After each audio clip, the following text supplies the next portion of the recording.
आज सतगुरुवार के वरदानी दिवस की आपको ढेर सारी शुभकामनाएं। ओम शांति। 30 मई 2024 के ईश्वरीय महावाक्य। पहले एक नज़र मुरली के मुख्य पॉइंट्स पर। बाबा ने कहा, सच्चा सच्चा सतगुरु एक ही है जो तुमको रूहानी ताकत देते हैं। उनकी याद के बल से ही तुम शांति पाते हो। वही ज्ञान सागर तुम बच्चों को ऐसा ज्ञान देते हैं जिससे तुमको बहुत सुख मिलता है। इसलिए भगवान जो फरमान देते हैं उस पर तो पूरा निश्चय होना चाहिए। निश्चय हो तब उनकी श्रीमत पर चले। जिनका पूरा निश्चय नहीं है वह न पूरा पढ़ेंगे और न ही पवित्र बन सकेंगे। फिर बाबा ने कहा, अभी तुमको बाप की याद में रहे बड़े सुख से वापस जाना है, लेकिन वही आत्मा ऊपर जा सकती है जो पवित्र बने, नहीं तो सजा खानी पड़ेगी। अगर बुद्धि कहीं जाती है तो जरूर बाप को याद नहीं करते। जब बाप की याद पक्की हो जाएगी फिर और कोई की तरफ बुद्धि नहीं जाएगी। देह अभिमान में आने से ही विकारी ख्यालात आते हैं। इसलिए आत्म अभिमानी बनो तो विकार की दृष्टि खत्म हो जाए। तुम्हें ज्ञान से इस दृष्टि को बदलना है। यह काम विकार ही तुम्हारा सबसे बड़ा दुश्मन है। अब इसे छोड़ निर्विकारी बनो। लास्ट में बाबा ने कहा, जब कर्मातीत अवस्था के नज़दीक पहुंच जाएंगे तो फिर देह की तरफ बिल्कुल दृष्टि नहीं जाएगी। भले मंजिल बहुत ऊंची है, परंतु अपने को आत्मा समझो और बुद्धि में रहे यह शरीर तो दुम है, इसमें क्या आकर्षण रखना। एक दो को आत्मा रूप से ही देखना है। अब सुनते हैं महावाक्यों को विस्तार से। बाबा ने कहा, मीठे बच्चे, तुम्हें पहला पहला निश्चय चाहिए कि हमको पढ़ाने वाला स्वयं शांति का सागर, सुख का सागर बाप है। कोई मनुष्य किसी को सुख शांति नहीं दे सकता। प्रश्न, सबसे ऊंची मंजिल कौन सी है? उस मंजिल को पाने का पुरुषार्थ क्या है? उत्तर, एक बाप की याद पक्की हो जाए, बुद्धि और कोई की तरफ ना जाए, यह ऊंची मंजिल है। इसके लिए आत्म अभिमानी बनने का पुरुषार्थ करना पड़े। जब तुम आत्म अभिमानी बन जाएंगे तो सब विकारी ख्यालात खत्म हो जाएंगे। बुद्धि का भटकना बंद हो जाएगा। देह के तरफ बिल्कुल दृष्टि न जाए, यह मंजिल है। इसके लिए आत्म अभिमानी भव। ओम शांति। रूहानी बच्चों प्रति रूहानी बाप बैठ समझाते हैं। इनको अर्थात ब्रह्मा बाबा को रूहानी बाप नहीं कहेंगे। आज के दिन को सतगुरुवार कहते हैं। गुरुवार कहना भूल है। सतगुरुवार। गुरु लोग तो बहुत ढेर हैं, सतगुरु एक ही है। बहुत हैं जो अपने को गुरु भी कहते हैं, सतगुरु भी कहते हैं। अभी तुम बच्चे समझते हो गुरु और सतगुरु में फर्क है। सत अर्थात ट्रुथ, सत्य एक ही निराकार बाप को कहा जाता है, न कि मनुष्य को। सच्चा ज्ञान तो एक ही बार ज्ञान सागर बाप आकर देते हैं। मनुष्य मनुष्य को कभी सच्चा ज्ञान दे नहीं सकते। सच्चा है ही एक निराकार बाप। इनका नाम तो ब्रह्मा है। यह किसी को ज्ञान दे न सके। ब्रह्मा में ज्ञान कुछ भी था नहीं।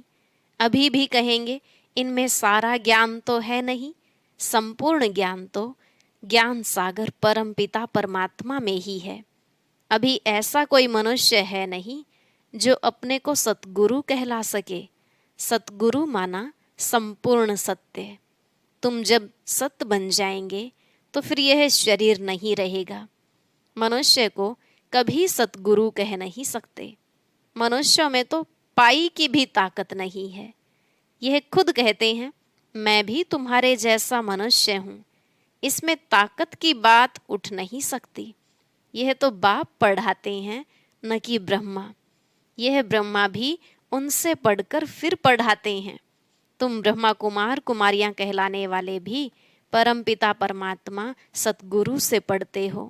तुमको उनसे ताकत मिलती है। ताकत का मतलब यह नहीं कि कोई को घूंसा मारो जो गिर पड़े, नहीं, यह है रूहानी ताकत जो रूहानी बाप द्वारा मिलती है। याद के बल से तुम शांति को पाते हो और पढ़ाई से तुमको सुख मिलता है। जैसे और टीचर्स तुमको पढ़ाते हैं वैसे बाप भी पढ़ाते हैं, यह भी पढ़ते हैं, स्टूडेंट हैं। देहधारी जो भी हैं वे सभी स्टूडेंट हैं। बाप को तो देह है नहीं, वह निराकार है, वही आकर पढ़ाते हैं। जैसे और स्टूडेंट पढ़ते हैं वैसे तुम भी पढ़ते हो। इसमें मेहनत की बात नहीं। पढ़ने समय हमेशा ब्रह्मचर्य में रहते हैं। ब्रह्मचर्य में पढ़कर जब पूरा करते हैं तब बाद में विकार में गिरते हैं। मनुष्य तो मनुष्य जैसे ही देखने में आते हैं, कहेंगे यह फलाना आदमी है, यह LLB है, यह फलाना ऑफिसर है। पढ़ाई पर टाइटल मिल जाता है, शक्ल तो वही है। उस जिस्मानी पढ़ाई को तो तुम जानते हो। साधु संत आदि जो शास्त्र पढ़ते पढ़ाते हैं उनमें कोई बड़ाई नहीं, उससे कोई को शांति तो मिल नहीं सकती। खुद भी शांति के लिए धक्के खाते हैं। जंगल में अगर शांति होती तो फिर वापस क्यों लौटते। मुक्ति को तो कोई पाता नहीं। जो भी अच्छे अच्छे नामी ग्रामी रामकृष्ण परमहंस आदि होकर गए हैं वह भी सब पुनर्जन्म लेते लेते नीचे ही आए हैं। मुक्ति जीवन मुक्ति को कोई भी पाते नहीं। तमो प्रधान बनना ही है। देखने में तो कुछ नहीं आता। कोई से पूछो तुमको गुरु से क्या मिलता है तो कहेंगे शांति मिलती है, परंतु मिलता कुछ भी नहीं। शांति का अर्थ ही नहीं जानते। अभी तुम बच्चे समझते हो बाबा ज्ञान का सागर है और कोई साधु संत गुरु आदि शांति का सागर हो न सके। मनुष्य किसको सच्ची शांति दे नहीं सकते। तुम बच्चों को पहले पहले तो निश्चय करना है शांति का सागर एक बाप है जो हमको पढ़ाते हैं। सृष्टि का चक्र कैसे फिरता है वह भी बाप ने समझाया है। मनुष्य मनुष्य को कभी सुख शांति दे नहीं सकते। यह उनका रथ है। तुम्हारे जैसा स्टूडेंट ही है। यह भी ग्रस्त व्यवहार में रहने वाला था। सिर्फ बाप को अपना रथ लोन पर दिया है, सो भी वानप्रस्थ अवस्था में। तुमको समझाने वाला एक बाप है। वह बाप कहते हैं सबको निर्विकारी बनना है। जो खुद नहीं बन सकते तो फिर अनेक प्रकार की बातें करेंगे, गालियां भी देंगे। समझते हैं हमारा जन्म जन्मांतर का भोजन जो बाप का वर्षा मिला हुआ है वह छुड़ाते हैं। अब छुड़ाते तो वह बेहद का बाप है ना, इनको भी उसने छुड़ाया। बच्चों को भी बचाने की कोशिश की, जो निकल सके उनको निकाला। अब तुम बच्चों की बुद्धि में है कि हमको पढ़ाने वाला कोई मनुष्य नहीं है, सर्वशक्तिमान एक ही निराकार बाप को कहा जाता है और किसको कहा नहीं जाता। वही तुमको नॉलेज दे रहे हैं, बाप ही तुमको समझाते हैं। यह विकार तुम्हारा सबसे बड़ा दुश्मन है, इनको छोड़ो। फिर जो नहीं छोड़ सकते हैं वे कितना झगड़ा करते हैं। माताएं भी कोई कोई ऐसे निकल पड़ती हैं जो विकार के लिए बड़ा हंगामा करती हैं। अभी तुम हो संगम युग पर, यह भी कोई नहीं जानते कि यह पुरुषोत्तम संगम युग है। बाप कितना अच्छी रीति समझाते हैं। बहुत हैं जिनको पूरा निश्चय है, कोई को सेमी निश्चय है, कोई को 100%, कोई को 10% भी है। अब भगवान श्रीमत देते हैं, बच्चे मुझे याद करो। यह है बाप का बड़ा फरमान। निश्चय हो तब तो उस फरमान पर चले ना। बाप कहते हैं, मीठे बच्चों तुम अपने को आत्मा समझ बाप को याद करो। इनको याद नहीं करना है। मैं नहीं कहता, बाबा मेरे द्वारा तुमको कहते हैं। जैसे तुम बच्चे पढ़ते हो तो यह भी पढ़ता है। सब स्टूडेंट हैं, पढ़ाने वाला एक टीचर है। वह सब मनुष्य पढ़ाते हैं, यहाँ तुमको ईश्वर पढ़ाते हैं। तुम आत्माएं पढ़ती हो, तुम्हारी आत्मा फिर पढ़ाती है। इसमें बहुत आत्म अभिमानी बनना है। बैरिस्टर, इंजीनियर आत्मा ही बनती है। आत्मा को अब देह अभिमान आ गया है। आत्म अभिमानी के बदले देह अभिमानी बन पड़े हैं। जब आत्म अभिमानी हो तब विकारी नहीं कहला सकते। उनको कभी विकारी ख्याल भी नहीं आ सकता। देह अभिमान से ही विकारी ख्याल आते हैं, फिर विकार की ही दृष्टि से देखते हैं। देवताओं की विकारी दृष्टि कभी हो नहीं सकती। ज्ञान से फिर दृष्टि बदल जाती है। सतयुग में ऐसे थोड़े ही प्यार करेंगे, डांस करेंगे। वहाँ प्यार करेंगे परंतु विकार की बांस नहीं होगी। जन्म जन्मांतर विकार में गए हैं तो वह नशा बहुत मुश्किल उतरता है। बाप निर्विकारी बनाते हैं तो कई बच्चियां बिल्कुल मजबूत हो जाती हैं। बस हमको तो पूरा निर्विकारी बनना है। हम अकेले थे, अकेले ही जाना है। उनको कोई थोड़ा टच करेगा तो अच्छा नहीं लगेगा। कहेंगे यह हमको हाथ क्यों लगाते हैं, इसमें विकारी बांस है। विकारी हमको टच भी ना करे। इस मंजिल पर पहुंचना है। देह तरफ बिल्कुल दृष्टि ही न रहे। वह कर्मातीत अवस्था अभी बनानी है। अभी तक ऐसा नहीं है कि सिर्फ आत्मा को ही देखते हैं। मंजिल है। बाप हमेशा कहते रहते हैं, बच्चे अपने को आत्मा समझो। यह शरीर दुम है जिसमें तुम पार्ट बजाते हो। कई कहते हैं इनमें शक्ति है, परंतु शक्ति की कोई बात ही नहीं। यह तो पढ़ाई है, जैसे और भी पढ़ते हैं यह भी पढ़ते हैं। प्योरिटी के लिए कितना माथा मारना पड़ता है, बड़ी मेहनत है। इसलिए बाप कहते हैं एक दो को आत्मा ही देखो। सतयुग में भी तुम आत्म अभिमानी रहते हो। वहाँ तो रावण राज्य ही नहीं, विकार की बात नहीं। यहाँ रावण राज्य में सब विकारी हैं। इसलिए बाप आकर निर्विकारी बनाते हैं। नहीं बनेंगे तो सजा खानी पड़ेगी। आत्मा पवित्र बनने बिगर ऊपर जा न सके। हिसाब किताब चुकतू करना पड़ता है, फिर भी पद कम हो पड़ता है। यह राजधानी स्थापन हो रही है। बच्चे जानते हैं स्वर्ग में एक आदि सनातन देवी देवताओं का राज्य था। पहले पहले तो जरूर एक राजा रानी होंगे, फिर डायनेस्टी होगी, प्रजा ढेर बनती है। उसमें अवस्थाओं में फर्क पड़ेगा।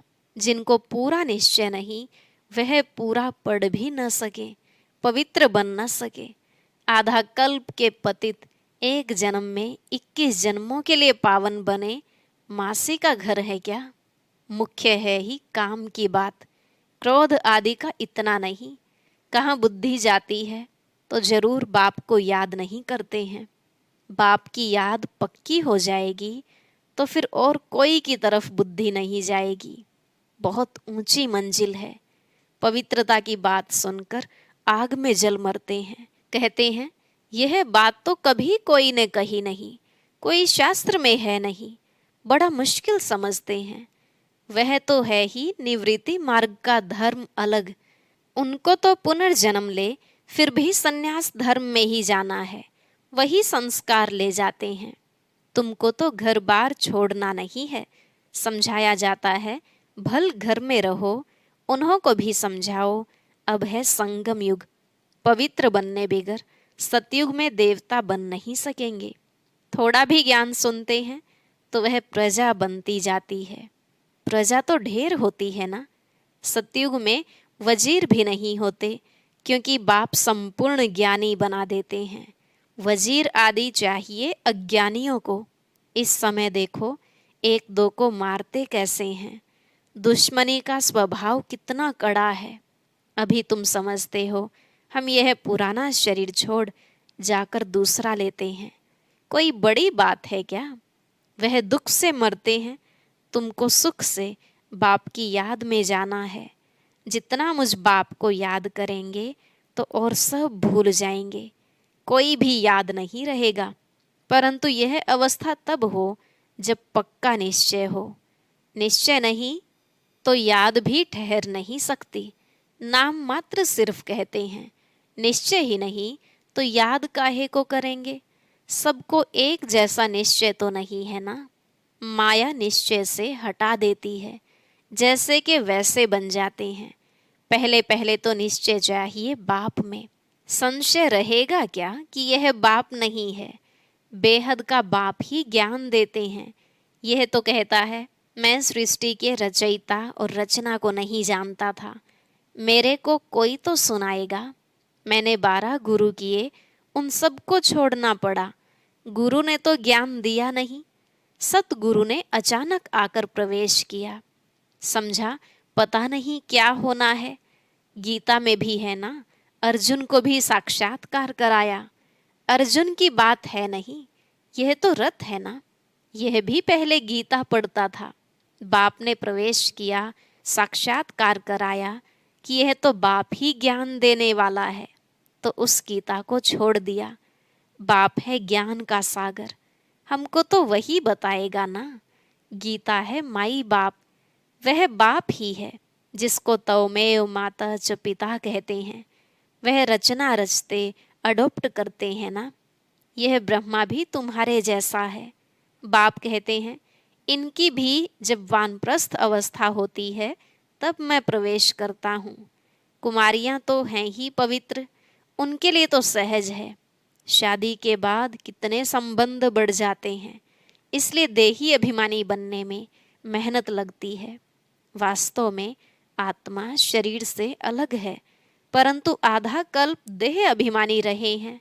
बाप आकर अंतिम जन्म में देही अभिमानी बनाते हैं, तो मुश्किल भासता है। पुरुषार्थ करते करते कितने थोड़े पास होते हैं, 8 रत्न निकलते हैं। अपने से पूछो, हमारी लाइन क्लियर है? एक बाप के सिवाय और कुछ याद तो नहीं आता है। यह अवस्था पिछाड़ी में होगी। आत्म अभिमानी बनने में बहुत मेहनत है। अच्छा, मीठे मीठे सिकिलधे बच्चों प्रति माता पिता बाप दादा का याद प्यार और गुड मॉर्निंग। रूहानी बाप की रूहानी बच्चों को नमस्ते। रूहानी बच्चों की रूहानी बाप दादा को नमस्ते नमस्ते। Good morning. शुक्रिया बाबा, शुक्रिया। धारणा के लिए मुख्य सार। पहला पॉइंट, ज्ञान से अपनी दृष्टि का परिवर्तन करना है। आत्म अभिमानी बन विकारी ख्यालात समाप्त करने हैं। किसी भी विकार की बांस न रहे, देह तरफ बिल्कुल दृष्टि न जाए। दूसरा, बेहद का बाप ही हमें पढ़ाते हैं। ऐसा पक्का निश्चय हो तब याद मजबूत होगी। ध्यान रहे, माया निश्चय से जरा भी हिला न दे। आज का वरदान, सेवा भाव से सेवा करते हुए आगे बढ़ने और बढ़ाने वाले निर्विघ्न सेवाधारी भव। सेवा भाव से सेवा करते हुए आगे बढ़ने और बढ़ाने वाले निर्विघ्न सेवाधारी भव। बाबा ने कहा, सेवा भाव सफलता दिलाता है। सेवा में अगर अहम भाव आ गया तो उसको सेवा भाव नहीं कहेंगे। किसी भी सेवा में अगर अहम भाव मिक्स होता है तो मेहनत भी ज़्यादा, समय भी ज़्यादा लगता और स्वयं की संतुष्टि भी नहीं होती। सेवा भाव वाले बच्चे स्वयं भी आगे बढ़ते और दूसरों को भी आगे बढ़ाते हैं। वे सदा उड़ती कला का अनुभव करते हैं। उनका उमंग उत्साह स्वयं को निर्विघ्न बनाता और दूसरों का कल्याण करता है। स्लोगन, ज्ञानी तो आत्मा वह है जो महीन और आकर्षण करने वाले धागों से भी मुक्त है। ज्ञानी तो आत्मा वह है जो महीन और आकर्षण करने वाले धागों से भी मुक्त है। अच्छा, ओम शांति। अब सुनते हैं आज की अव्यक्त मुरली। इसके लिए ऊपर दिए गए बॉक्स पर क्लिक करें।